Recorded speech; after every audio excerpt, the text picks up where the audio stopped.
In addition, my plan requires maximum price transparency. That's a big deal. Sounds so simple, so big. And I did that in my first term, and the Democrats immediately terminated it with full knowledge that they were doing a very bad thing for the people. Costs were going to go way up, and that's what happened, and now I'm bringing them way down on health care and everything else. I'm also ending the wildly inflated cost of prescription drugs like has never happened before.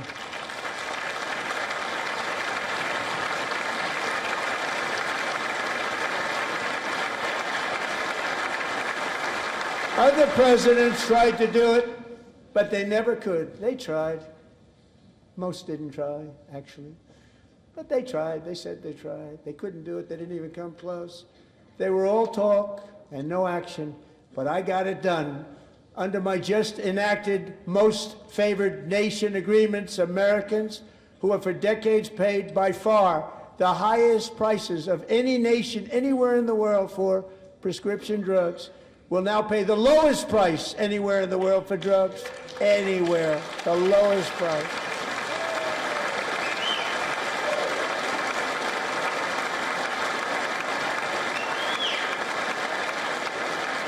So in my first year of the second term,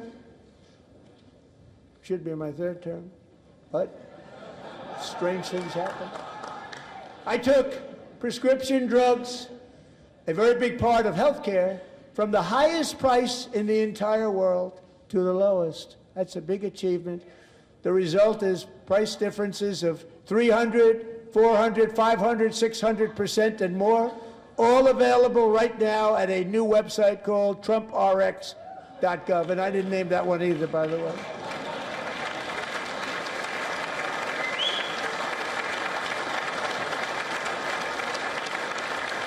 And here tonight is the very first customer ever to get that big discount, and it is big, Catherine Rayner.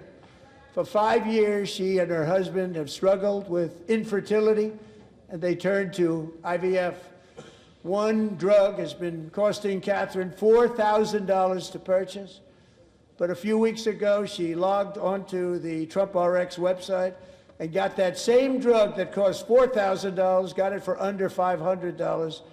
A reduction of much more, actually, than $3,500. Catherine, we are all praying for you, and you're going to be a great mom.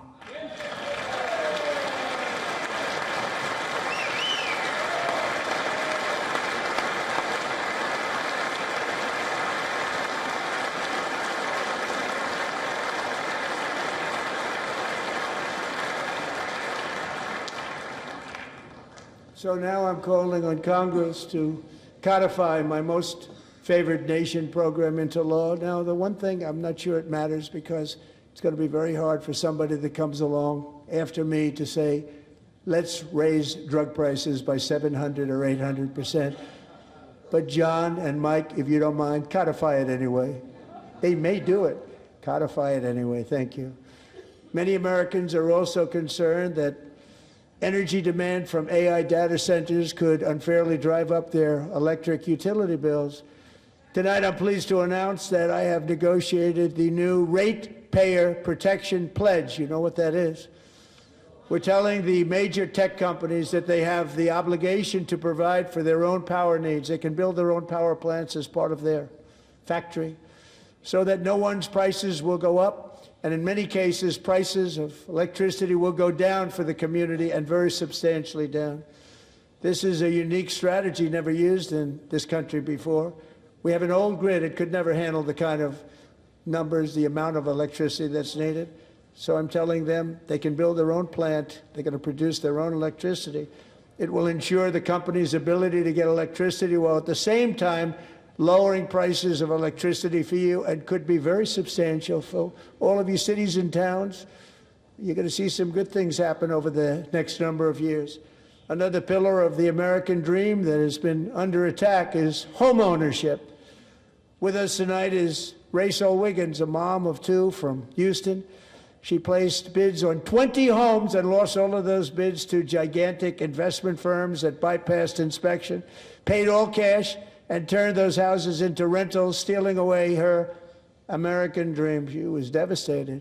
Stories like this are why last month I signed executive order to ban large Wall Street investment firms from buying up in the thousands single-family homes.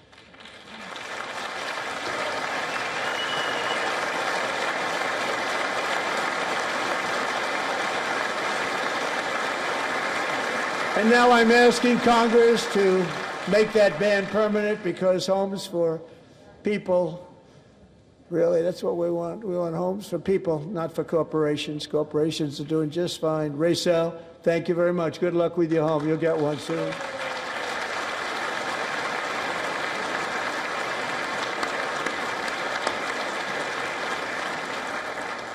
We're also working to make it easier for Americans to save for retirement.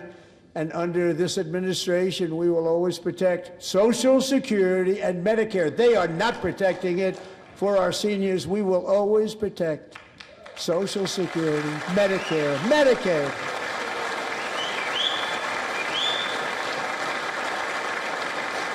Since I took office, the typical 401k balance is up by at least $30,000. That's a lot of money. We have millions and millions of people, because the stock market has done so well, setting all those records. Your 401ks are way up. Yet half of all of working Americans still do not have access to a retirement plan with matching contributions from an employer. To remedy this gross disparity, I'm announcing that next year my administration will give these often forgotten American workers, great people, the people that built our country, access to the same type of retirement plan offered to every federal worker.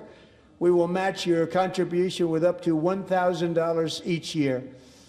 As we ensure that all Americans can profit from a rising stock market, let's also ensure that members of Congress cannot corruptly profit from using insider information.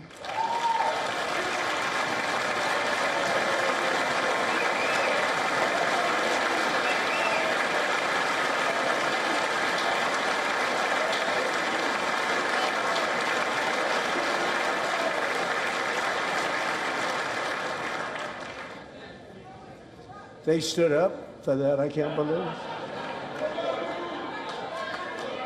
I can't believe it. Did Nancy Pelosi stand up if she's here? Doubt it. Pass the Stop Insider Trading Act without delay.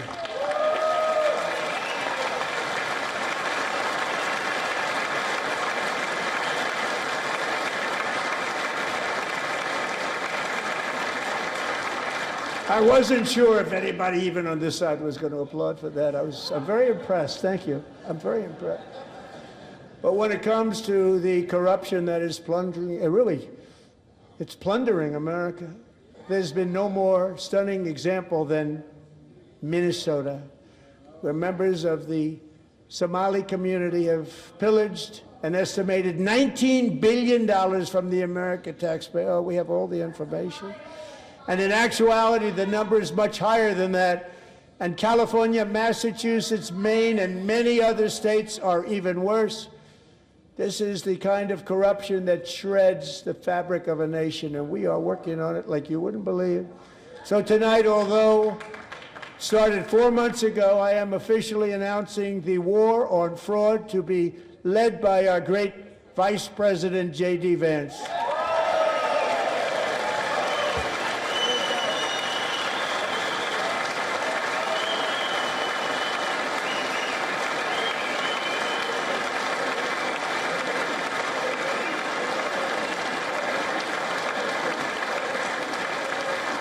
We'll get it done. And if we're able to find enough of that fraud, we will actually have a balanced budget overnight. It'll go very quickly. That's the kind of money you're talking about. We'll balance our budget. The Somali pirates who ransacked Minnesota remind us that there are large parts of the world where bribery, corruption, and lawlessness are the norm, not the exception.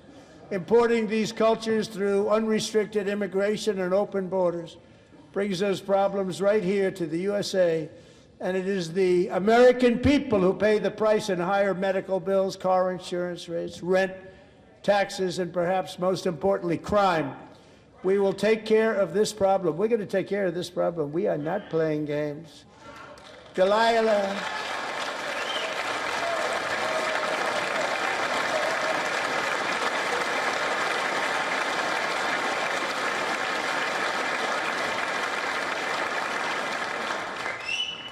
Delilah Colden was only 5 years old in June 2024 when a 18-wheel tractor trailer plowed into her stopped car traveling at 60 miles an hour or more.